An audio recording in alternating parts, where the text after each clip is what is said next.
So welcome. Cody Smith with Career Services invited Boeing to give you a workshop this evening. We chose to focus on the problem-solving theme that is offered from the workshops this year. And we wanted to introduce a problem-solving method that we actually teach here at Virginia Tech. So my name is Stephen Moyer. I have the privilege of working for Boeing. It's been an amazing experience. And I also work here at Virginia Tech, kind of a unique role. I support courses that we teach and facilitate projects that we offer, and a variety of other opportunities as well. Some of you may have already come across me or met me at other events that we've done. All right, so today, let me make sure I got this. We're going to talk about rockets, segways, and sea turtles. All right, so I tried to find a few different things to make this interesting. But the framework that we're going to be talking about, we call discovery thinking. It might be just a little bit different than what you've heard of before. All right. So what is technology innovation? Normally, if I had a bigger crowd in front of me, I would ask you all to respond. But since I don't, we're going to go ahead and jump ahead and think about technology. This is kind of just a definition. Science or knowledge put into practical use to solve problems or invent useful tools. Notice that use is really a key word with technology. It represents designs, methods, rules, and that we can think about technology as tools that we can leverage to do work. Anyway, so we think of technology as the know-how in order to solve problems. So then, if we think about technology innovation, innovation is really the process of how we take the ideas and inventions and turn them into a product, a process, or a service that creates value for some user or stakeholder. So the creating of value is really the important part of when we think about innovation, and really translating something in a way that creates that value and satisfying a specific need.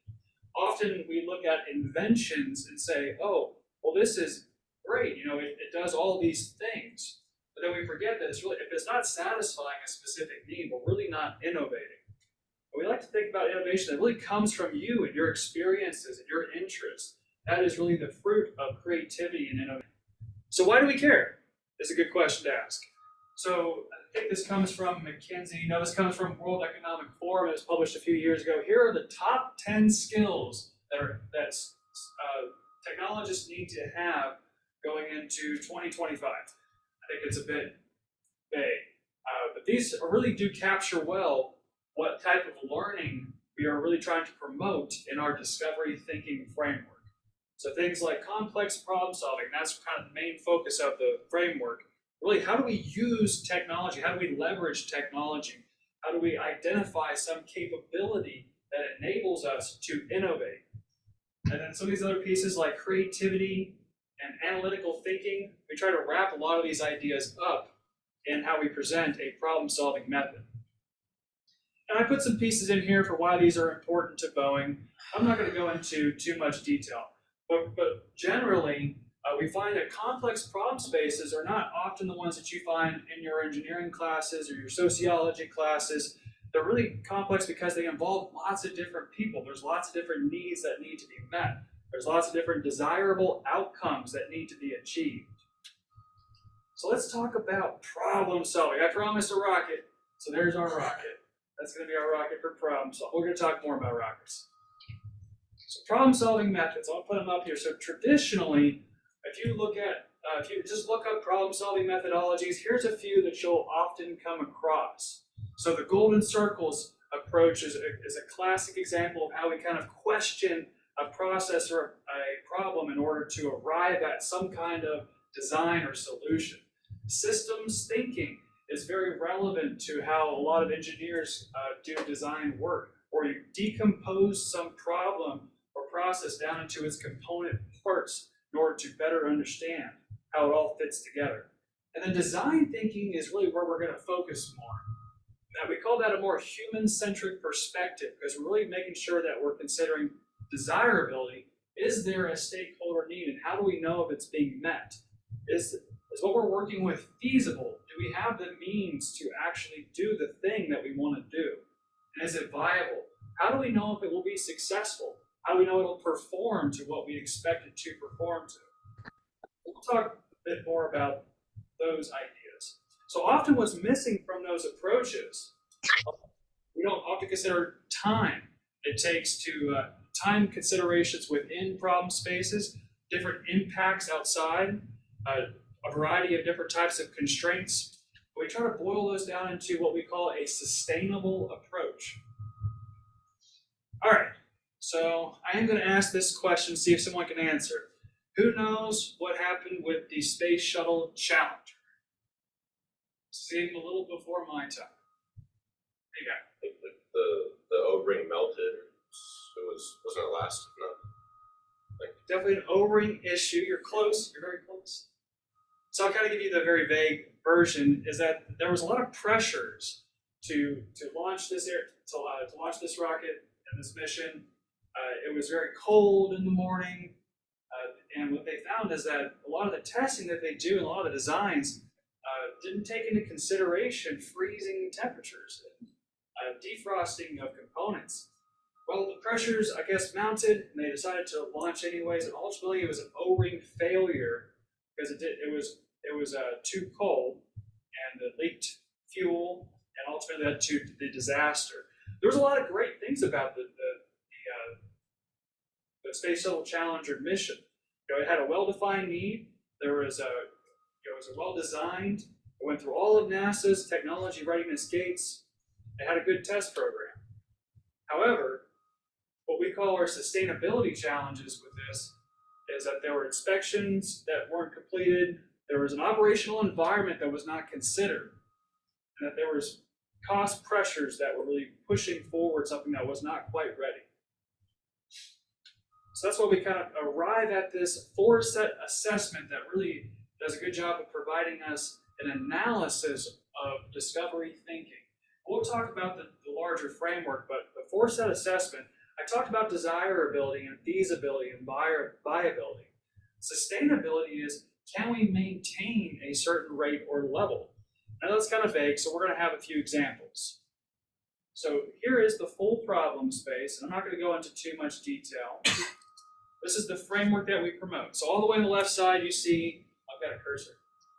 Understanding the problem space. So we have a 5 A's process that we're going to talk about a little bit in depth. It's going to have to do with sea turtles, I promise.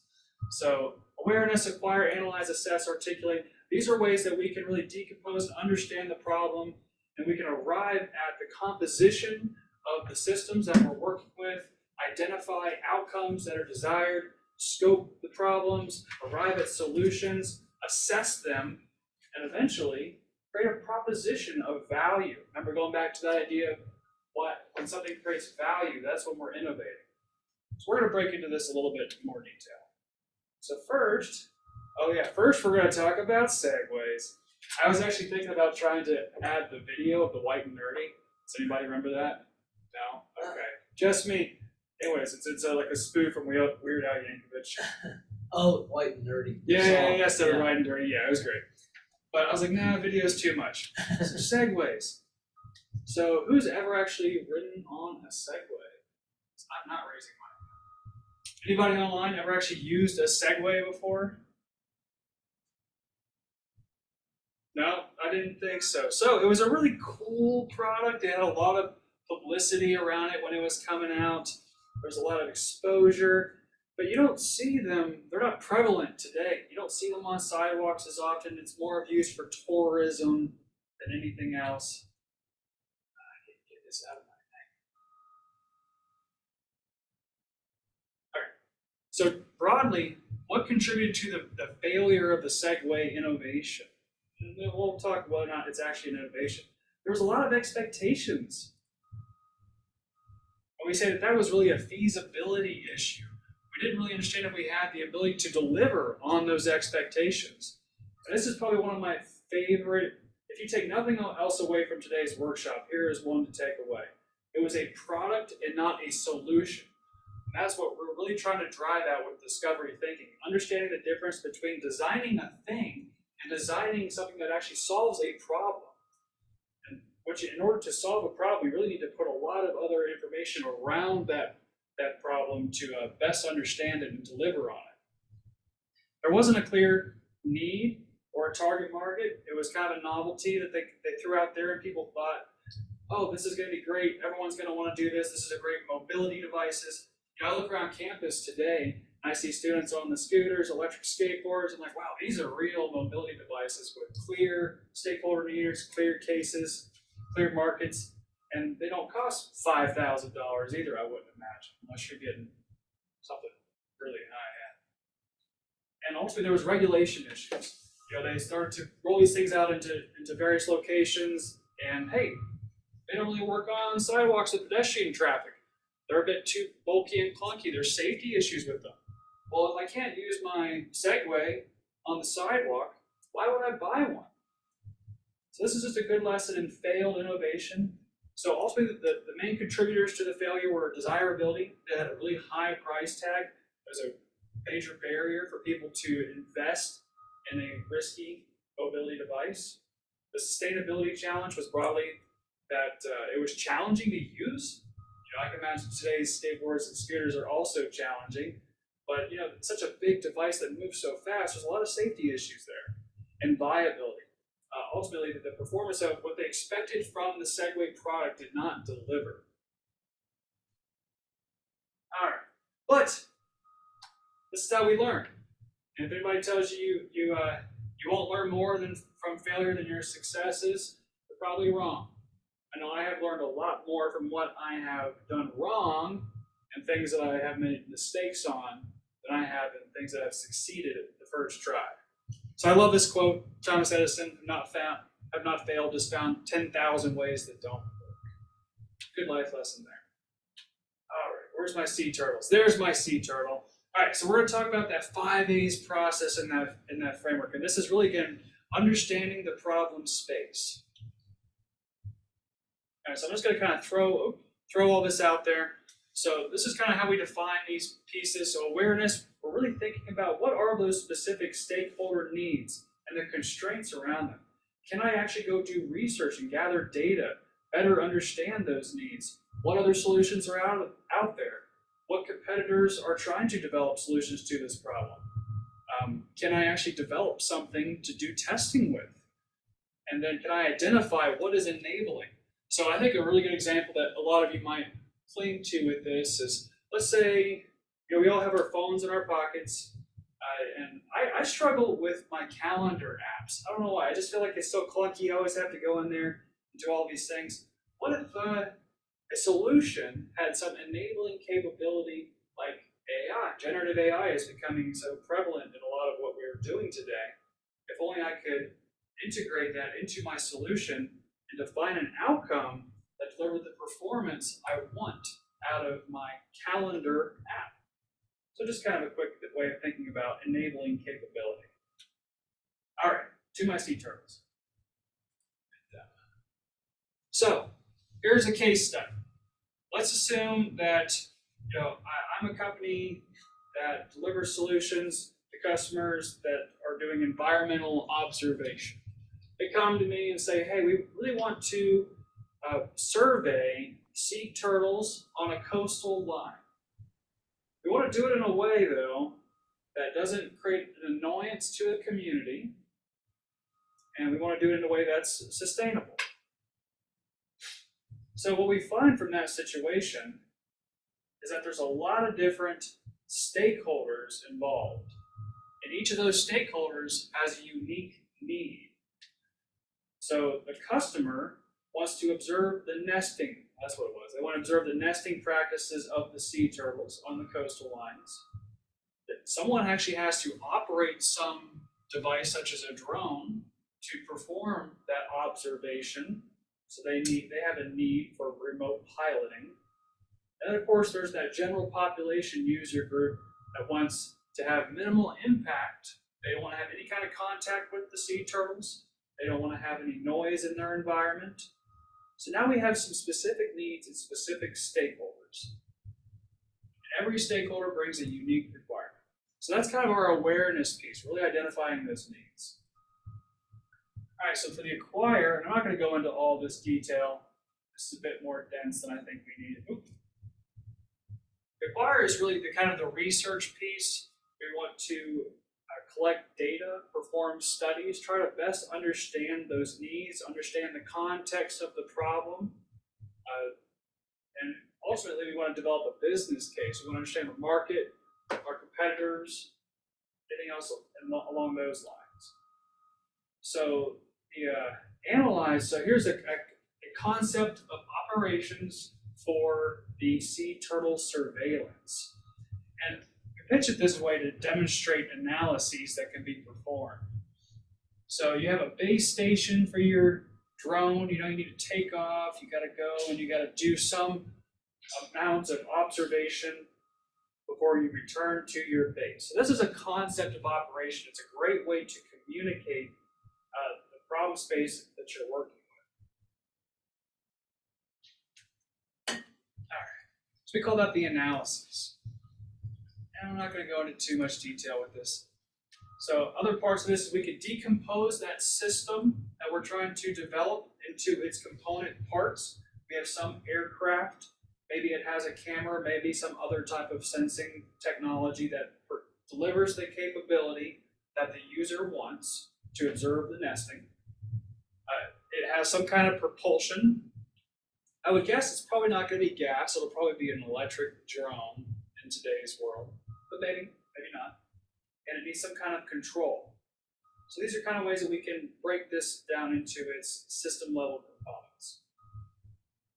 So to identify an enabling capability, I can all this up. This is already much longer than I expected.